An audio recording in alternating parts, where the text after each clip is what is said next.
할렐루야. 12월 12일 주일 예배에 참여하신 모든 성도님 주님의 이름으로 환영합니다. 오늘 증거받을 말씀은 성도가 찾아 누려야 할 심과 일의 균형이라는 제목으로, 본문의 말씀은 마가복음 6장 30절에서 우리 35절까지 말씀입니다. 우리 함께 합독하시겠습니다. 사도들이 예수께 몰려와서 자기들이 한 일과 가르친 일을 다 그에게 보고하였다. 그때 예수께서 그들에게 말씀하셨다. 너희는 따로 외딴 곳으로 와서 좀 쉬어라. 거기에는 오고 가는 사람이 하도 많아서 음식을 먹을 겨를조차 없었기 때문이다. 그래서 그들은 배를 타고 따로 외딴 곳으로 떠나갔다. 그런데 많은 사람이 이것을 보고 그들인 줄 알고 여러 마을에서 발걸음을 재촉하여 그곳으로 함께 달려가서 그들보다 먼저 그곳에 이르렀다. 예수께서 배에서 내려서 큰 무리를 보시고 그들이 마치 목자 없는 양과 같으므로 그들을 불쌍히 여기셨다. 그래서 그들에게 여러 가지로 가르치기 시작하셨다. 날이 이미 저물었으므로 제자들이 예수께 다가와서 말하였다. 여기는 빈들이고 날도 이미 저물었습니다. 아멘. 네, 오늘 이 말씀 가지고 성도가 찾아 누려야 할 심과 일의 균형이라는 제목으로 말씀 전합니다. 저는 해질 무렵 저녁놀이 아름답게 물들면은 그 순간을 마음속으로 굉장히 즐기는 타입입니다. 어떤 날에 그 일몰 광경은 너무나 아름답고 찬란하여서 완전히 어두워질 때까지 그곳을 떠나지 않고 머물고 싶은 그런 경우들도 참 많습니다. 일몰 아래 세상의 광경은 어떻습니까? 살기에 너무나 바쁜 분들이 차를 몰고 열심히 이동하고 분주하고 때로는 트래픽이 걸리고 복잡한 그런 그 지평선 위로 우리의 시선을 옮기기만 하면은 굉장히 찬란한 그런 광경을 목격할 수 있어서 하나님의 창조의 그 위대하심, 매일매일 똑같은 일몰이 없습니다. 매일 다른 그런 일몰을 우리에게 선사해 줍니다. 여러분, 그 광경을 즐기는 것 얼마나 소중한지 모릅니다.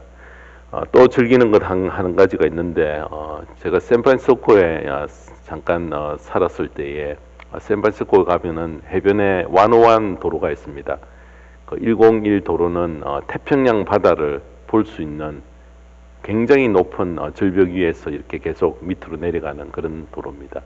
그런 전망대가 혹시 여기도 한 곳 있었으면 좋겠다라는 그런 바람이 있었는데, 오래전에 팰리사이드 파크웨이를 타고 올라가다 보면은 시닉 뷰 두 곳이 있는데요. 첫 번째 말고 두 번째에 들어가서 한 파킹하고 한 걸어서 한 2분만 가면은 뉴욕, 뉴저지, 맨하탄을 허드슨 강변을 한눈에 다 바라볼 수 있는 아주 높은 절벽의 전망대가 있습니다.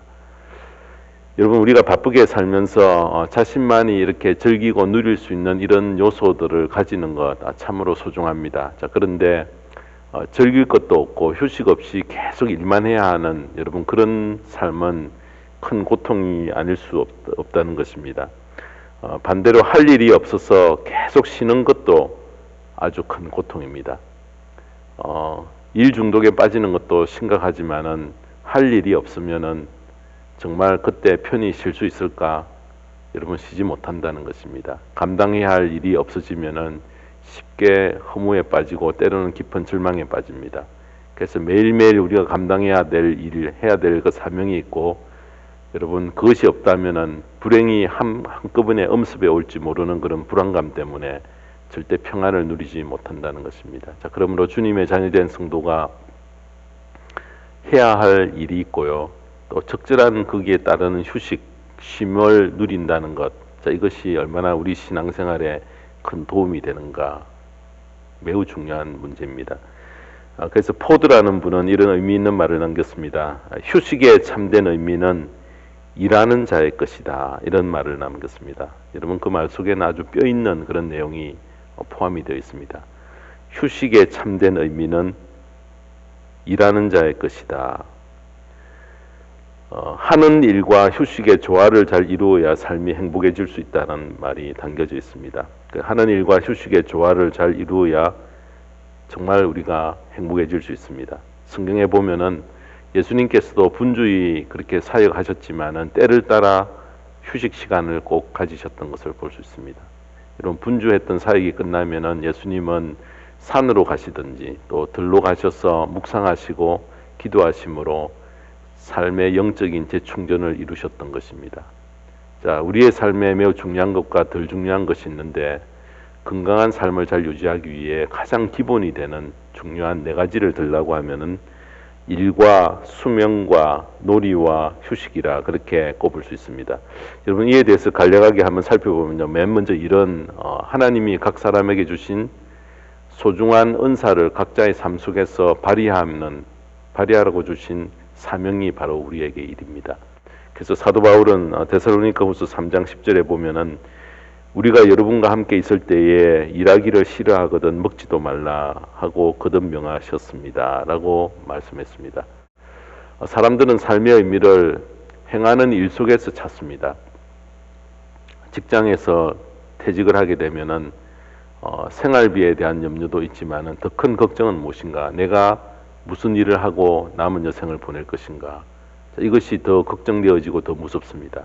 자, 그러므로 사람이 일하고 싶으며 할 일이 있다는 것은 큰 축복이 아닐 수가 없습니다. 하나님께서 사람들에게 노동을 주셨어요. 땀 흘리고 수고하고 일할 수 있는 것은 큰 축복이며 열심히 일하는 것은 참으로 아름다운 일이라는 것입니다. 두 번째로 수면은 하나님께서 사람을 본능적으로 잠을 자게 해놓으셨습니다. 하나님은 세상을 창조하실 때에 낮을 만들어 일하게 하셨고요. 밤에 휴식을 취하고 수면을 취하게 했습니다. 일하는 것도 복이지만은 자리에 눕기만 하면은 깊은 수면 속에 들어갈 수 있는 것 얼마나 큰 복인지 모릅니다. 그래서 여러분 하나님이 사랑하시는 자에게 잠을 주신다 이렇게 성경은 이야기하고 있습니다. 또 세 번째로는 놀이 오락은 하나님께서 허락하신 바로 귀한 것입니다. 오락 우리의 취미생활 이렇게 말할 수 있는데요. 취미생활은 삶을 건강하게 만들고 또 우리의 삶에 활력을 더하고 매우 중요한 그런 요소입니다. 사람은 일만 하거나 잠만 자면서 살 수 없습니다. 여러분 취미생활을 통해서 세상의 다양한 그런 부분들을 접하고 경험하게 됩니다. 우리의 삶을 더 풍요롭고 윤택하게 만드는 그래서 오락과 취미생활은 우리에게 즐거움을 더해주는 그런 요소입니다. 즐겁고 행복한 요소가 없으면 어떻게 우리가 세상을 살아가겠습니까? 마지막 네 번째로 휴식은 하나님이 주신 쉼 바로 휴식입니다. 우리의 삶에 능률을 더하게 만드시고요. 또 더 짜임새 있고 또 활력 있게 살기 위해 이 쉼이 꼭 필요하다는 것입니다. 우리가 찬양을 할 때도 쉼표가 꼭 있습니다. 음악 악보를 보면 쉼표가 꼭 찍혀 있습니다. 만약 악보에 쉼표가 없다면은 노래를 부르다가 숨이 막혀 노래를 지속할 수 없습니다. 그래서 여러분 쉼표의 기능은 이 적당한 곳에서 쉬었다가 부르라는 것입니다. 쉼이란 이렇게 중요합니다. 우리의 삶을 조절하고 건강하게 의미 있게 만드는 것이 바로 쉼입니다. 우리가 흔히 생각할 시간이 없다라는 말을 쉽게 내뱉는데 생각할 시간에 여유 없이 일에만 몰두하면은 그 삶은 굉장히 드라이하는 메말라 버리는 그런 삶이 될 것입니다. 그래서 생각하며 살아야 하고요. 항상 생각을 먼저 해야 하는데 생각할 수 있는 그런 쉼의 시간이 우리에게는 꼭 필요하다는 것입니다. 자, 오늘 본문을 보면 그 유명한 오병이어의 기적이 시작되는 그런 전반부의 내용입니다. 오병이어를 설교하려고 하는 것이 아니고 그 전반부에 보면은 주님께서 제자들에게 쉴 것을 명령하셨기 때문에 쉼의 중요성과 일의 그 관계에 대해서 오늘 말씀을 전가하려고 합니다. 본문을 보면은 주님의 제자들이 전도 여행을 하고 돌아와 예수님께 보고를 합니다. 저희들이 이렇게 일을 했고 이렇게 가르쳤고 이런 열매들이 있었다라고 낱낱이 보고를 했을 때에 예수님께서 그 이야기를 다 들으신 후에 이제 쉬어라. 여러분 주님께서 직접 그렇게 이야기하셨습니다. 자, 그 본문이 30입니다. 자, 그때 예수께서 그들에게 말씀하셨다. 너희는 따로 외딴 곳으로 와서 좀 쉬어라. 거기에는 오고 가는 사람이 하도 많아서 음식을 먹을 겨를조차 없었기 때문이다. 자, 본문에는 너희는 따로 외딴 곳으로 와서 좀 쉬어라. 자, 이것을 분석하면은 총 네 가지로 나눌 수가 있습니다. 첫 번째는 따로 이렇게 이야기합니다. 외딴 곳으로 와서 좀 쉬어라. 따로라는 말은 복잡한 곳에서 벗어나라는 것입니다. 하던 일을 멈추라는 것입니다. 지금껏 정신없이 일을 해왔지만 잠깐 멈추고 그 일로부터 완전히 떠나라는 것입니다. 따로 편히 쉬기 위해서는 여러분 하던 일에서 완전히 떠나야 합니다. 그렇지 않으면 일의 노예가 되기 쉽습니다. 아무리 바쁘고 아무리 중요한 일이 있다 하더라도 일단 일에서 완전히 떠나야 바로 살 수 있는데, 이런 시간이 우리 모두에게 꼭 필요하다는 것입니다. 두 번째로 강조하는 것은 외딴 곳으로 와서라고 합니다. 외딴 곳이라는 말의 의미는 헬라어 원문이 에레오스라고 합니다. 광야라는 뜻입니다. 에레오스는. 그곳은 매우 한적한 곳입니다. 휴식은 이렇게 한적한 곳에서 취해야 합니다. 휴식을 위해서 더 복잡한 곳을 찾으면은 더 몸은 지치고 녹초가 될 것입니다. 그러므로 휴식을 취하려면은 외딴 곳으로 가야 합니다.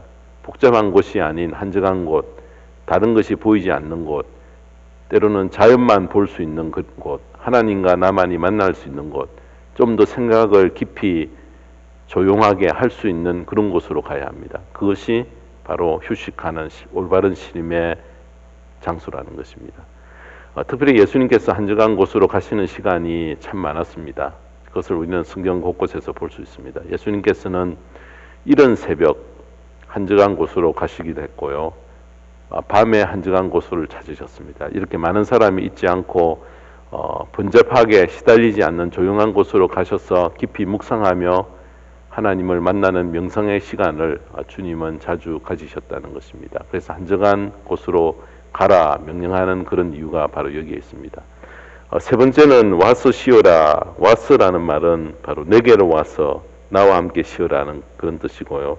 네 번째로는 잠깐만 쉬어라 하십니다. 너무 많이 쉬면 썩습니다. 너무 많이 쉬는 것은 좋은 일이 아닙니다.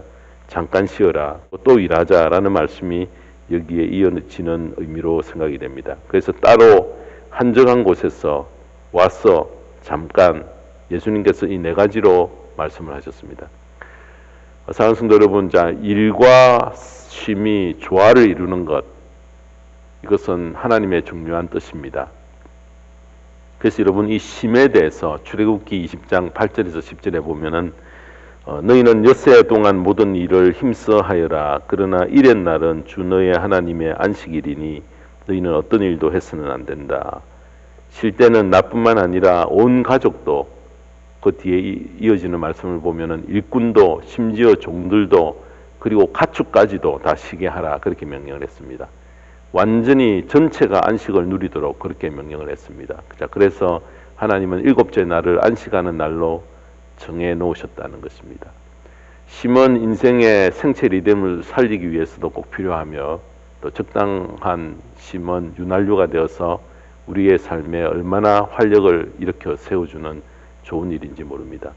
근데 여러분, 우리는 쉼하면은 아주 가볍게 대수롭지 않게 여기는 경향들이 있다는 것입니다. 하나님의 창조사역 가운데서도 창세기 1장 5절, 8절, 13절, 19절, 23절에 보면은 반복되는 말씀이 있습니다. 반복되는 말씀이 여러분, 저녁이 되고 아침이 되니 라는 말씀이 반복하여 계속하신 이유가 뭘까? 하나님이 창조하실 때도 연달아 창조하시지 않고 쉼을 가지셨다는 것입니다. 하나님이 쉬셨습니다. 예수님도 마태복음 11장 28절에 보면은 수고하며 무거운 짐을 진 사람은 모두 내게로 오느라 내가 너희를 쉬게 하겠다 하셨습니다. 인간은 쉬도록 지음받은 존재입니다. 그래서 여러분, 생체 리듬, 이 생체 리듬은 엿새 일을 하고 하루를 꼭 쉬도록 그렇게 되어 있습니다. 그래서 우리는 창조의 섭리를 거스르지 말고 꼭 따라야 한다는 것입니다. 프랑스 혁명 때에 무신론자들이 주일 예배를 드리지 못하게 하기 위해서 일주일을 7일에서 10일로 여러분 늘렸습니다. 그랬더니 산업의 생산량이 40%나 감소가 됐다는 것입니다. 또 러시아 혁명 때는 레닌이 일주일을 8일로 늘려 놓은 적이 있었습니다. 그랬더니 생산량이 30%나 감소했습니다. 그래서 다시 6일로 조정을 했더니 마찬가지로 30%의 생산량이 감소를 했습니다. 그래서 다시 7일로 환원을 시켰다는 것입니다.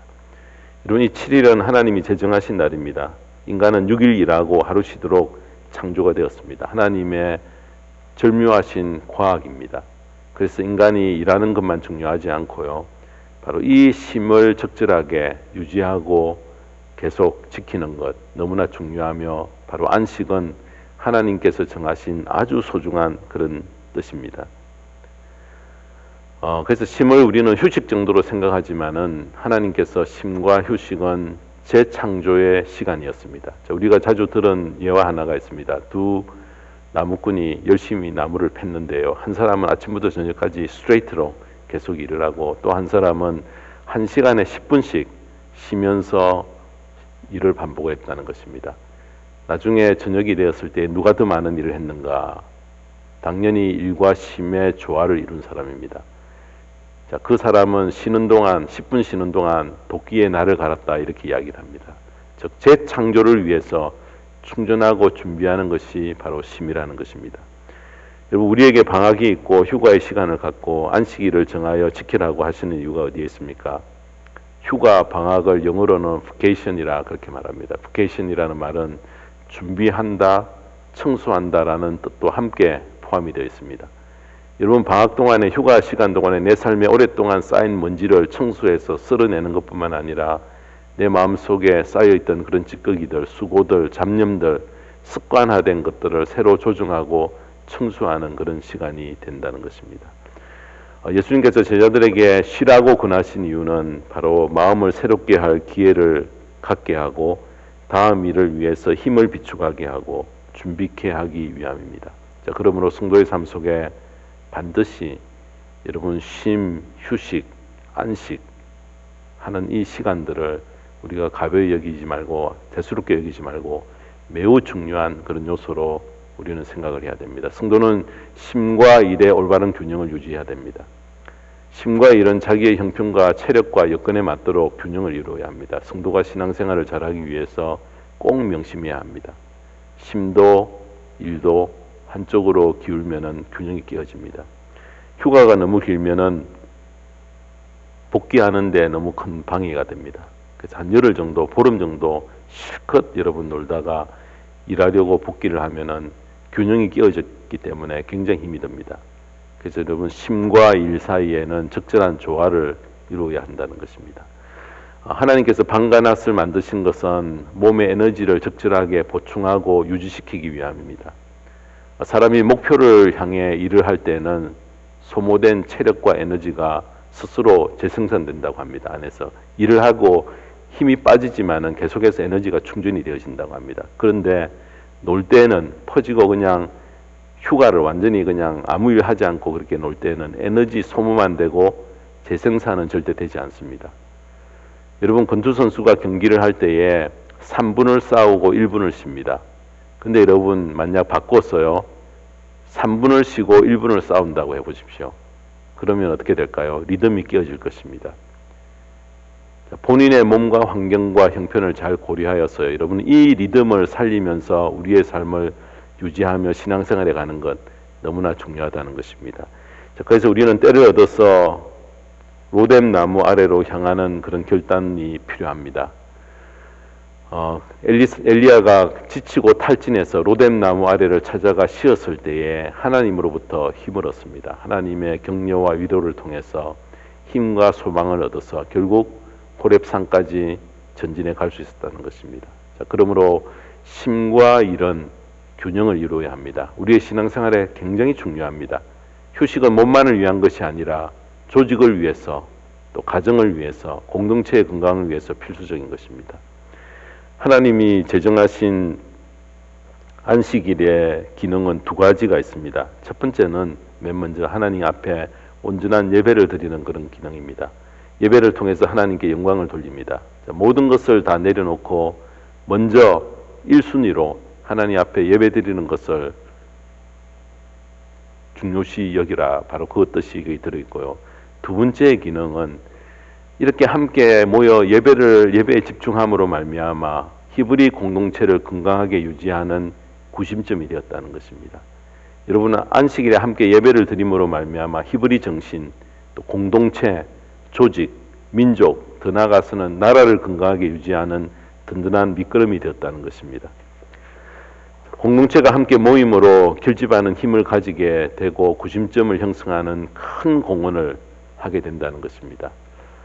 지난주에 한 1년 반 정도 모이지 못했던 우리 목장 모임이 웨스트 아프리카 목장 모임이 어땠습니까?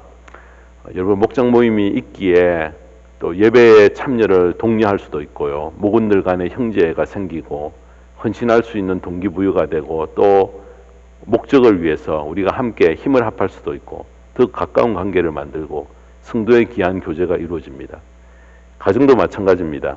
가정에서 중요한 것은 쉼을 함께 누리는 것입니다. 특별히 같이 떠나는 휴가, 가족이 함께 떠나야 합니다. 어린 자녀들에게는 귀한 추억을 만들어주고 또 부부 사이에는 더 돈독한 그런 사랑의 관계를 구축하는 기회가 된다는 것입니다. 오늘날 가장 큰 위기는 가정 해체의 위기입니다. 왜 이런 위기가 찾아오는가? 대부분 일 중독에 빠져 일에 매이고 분주하게 시간 없이 여유 없이 여러분 살다 보면은 관계들이 어렵게 되어집니다. 몸은 가까이 있지만은 마음은 따로따로 나뉘어져 있습니다. 자, 그러다 어느 순간 위기가 오면은 쉽게 가정이 해체되는 그런 것을 봅니다. 관계가 악화되고 상한 감정이 회복이 안 되어 쌓이면은 문제가 더 심각하게 되어집니다. 모두 다 내려놓고 귀한 충전을 받는 휴식 시간이라도 잘 가지면은 삐걱대던 그런 관계가 다시 회복이 되어지고요. 서먹서먹하던 그런 관계에 돈독해지는 그런 자리로 나가고 상한 감정도 치유되는 그런 기회를 쉼을 통해서 휴식을 통해서 안식을 통해서 우리는 기회를 얻게 된다는 것입니다. 여러분 교회가 건강하기 위해서는 특별히 가정의 건강은 필수적으로 요구됩니다. 건강한 관계를 맺음으로 건강한 믿음이 나오고요. 건강한 삶이 나오고 건강한 생각에 도달하게 되어진다는 것입니다. 영화 타이타닉의 주제가를 불렀던 그 가수가 셀린 디온이라는 분입니다. 최전성기에 갑자기 이분이 가수 활동을 중단을 선언을 했던 적이 있습니다. 그녀는 12살 때에 가수가 되었는데 나이도 어리고 가난해서 어렵게 출발을 했습니다. 자, 그때에 안젤린이라는 매니저가 빚을 얻어서 음반을 내어주었습니다. 그리고 그 둘은 결국 사랑의 불꽃을 피우다가 결혼을 하게 되어지고요. 이 셀린은 가수로서 절정의 가장 탑 인기 있는 그런 가수가 되게 됩니다. 마침내 그녀가 인기를 크게 누릴 수 있도록 가장 크게 공헌한 분은 바로 매니저 겸 남편이었던 이 안젤린이었습니다. 자, 근데 남편이 그만 암에 걸려 자리에 병상으로 돌아가게 되었던 것입니다. 만약 셀린이 가정의 의미보다는 성공과 출세의 의미를 두었다고 하면은 오히려 남편을 떠났을 것입니다. 지금 가수로서 최고 전성기에 이르렀는데 가수 활동에 병든 남편이 얼마나 방해가 되겠습니까? 근데 그녀는 가수 생활을 중단을 선언을 했다는 것입니다. 병든 남편 곁에는 내가 필요합니다. 이제는 내가 빚을 갚을 차례입니다. 내게는 더 이상 인기도 돈도 필요 없습니다. 나는 가정으로 돌아갑니다. 이것이 건강한 가정입니다. 얼마나 건강하며 감동을 주는 이야기입니까? 자, 이것이 이 땅에서 그리스도인들이 추구하며 지향해야 될 가장 아름다운 삶의 모습이라 생각이 됩니다. 여러분, 헨리 포드는 1902년도에 자동차 조립에 성공하여서 세계적인 부호가 됩니다. 그는 그 부가 된 뒤에도 평범한 삶을 살았고 마침내 노년이 되어서 은퇴하여 고향으로 돌아갑니다. 고향에 돌아가서 백만장자였지만은 아주 작은 집을 짓고 삽니다. 그래서 사람들이 그 집이 너무 초라하지 않느냐, 백만장자의 집이 이렇게 살아서 되겠느냐 이렇게 말합니다. 그때 그는 진정한 가정은 집의 크기가 아니고 그 속에 사랑이 있는가의 문제입니다. 사랑이 있으면 작은 집도 위대한 집이 되지만 사랑이 없으면 대리석으로 지은 집이라 할지라도 금방 무너질 수밖에 없습니다. 이렇게 이야기를 했습니다. 큰 집이 건강한 가정이 아니라 사랑이 있는 집이 건강한 가정입니다. 자, 거기서 싹튼 신앙이 진정한 신앙이고 하나님이 기뻐하시는 신앙이고 나아가서 진정한 역할을 감당하고 큰 일을 감당하게 될 것입니다. 자, 이것이 위력 있는 신앙입니다. 사랑하는 성도 여러분, 이 세상의 가장 기본 기초는 건강한 관계를 형성하는 것인데 이렇게 건강해지기 위해 꼭 필요한 것이 우리에게 쉼이라는 것입니다.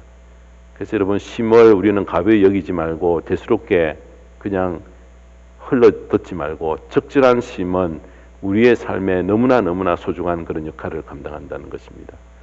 건강하게 사는 것이 하나님의 뜻입니다. 사랑하는 성도 여러분, 일에 중독이 되어서 병을 얻으면은 하나님의 영광을 가릴 수가 있습니다. 건강한 삶을 유지하면서 일할 수 있는 것, 너무나 바람직한 삶이라는 것입니다. 흔히 인간의 기본 수명이 120년인데, 자, 오늘날 턱없이 거기에 미치지 못하게 이렇게 짧게 된 이유는 무엇인가? 불균형 때문입니다. 몸이 병들고 영혼이 병드는 것은 우리의 삶에 균형이 깨어졌기 때문에 그렇습니다. 우리의 삶에는 이 불균형의 내용들이 참으로 많습니다. 좋은 습관은 좋은 생활을 낳습니다. 건강한 신앙도 건강한 습관에서 나옵니다. 건강한 생활에서 건강한 신앙이 나오고 영적인 열매를 맺고 귀한 그 역할들을 주어진다는 것입니다.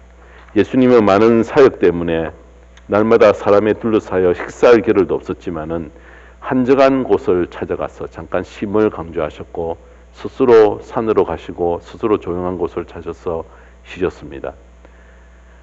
사랑하는 성도 여러분, 우리가 한 해를 마감하는 시간입니다. 우리의 가정이 너무 바쁜 스케줄 때문에 놓치고 있는 많은 것들이 없는지 돌아보시기 바랍니다. 성도가 바른 쉼을 누리면은 그 속에 여유와 관계 회복의 선물이 함께 따라옵니다.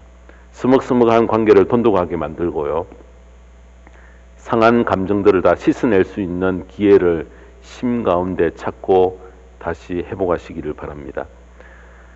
주님께서 제자들에게 쉴 것을 제의하신 귀한 뜻을 우리가 바로 깨달아 바른 쉼과 휴식을 통해서 성도님의 영과 정신과 마음에 새로운 그런 기운을 불어넣고, 쉼을 가벼이 여기지 말고요, 귀하게 여겨서 쉼을 우리가 잘 활용하여서 하나님이 주시는 그런 영적 생명력을 충만하게 채워 우리의 가정이 화목하고 교회 생활이 활력을 얻는 저와 모든 성도님의 복된 생애가 되기를 주님의 이름으로 축원합니다.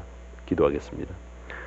하나님 아버지, 영혼의 쉼도 중요하지만 부근하게 우리가 가벼이 여기는 육체의 쉼을 통해서 또 많은 유익이 우리에게 찾아옴을 본문 말씀을 통해서 증거를 받았습니다. 주님께서 제자들에게 쉴 것을 말씀하신 깊은 뜻을 우리가 바로 이해하여서 신앙생활의 모든 방면에 유익과 조화를 이룰 수 있도록 저희들에게 진정한 쉼을 누릴 수 있는 기회를 허락해 주시옵소서. 너희는 따로 외딴 곳으로 와서 좀 쉬어라. 이 말씀 속에 숨겨진 깊은 뜻을 나의 것 삼는 저희들 되게 하여 주시옵소서. 감사드리며 우리 주 예수 그리스도의 이름으로 기도드리옵나이다. 아멘.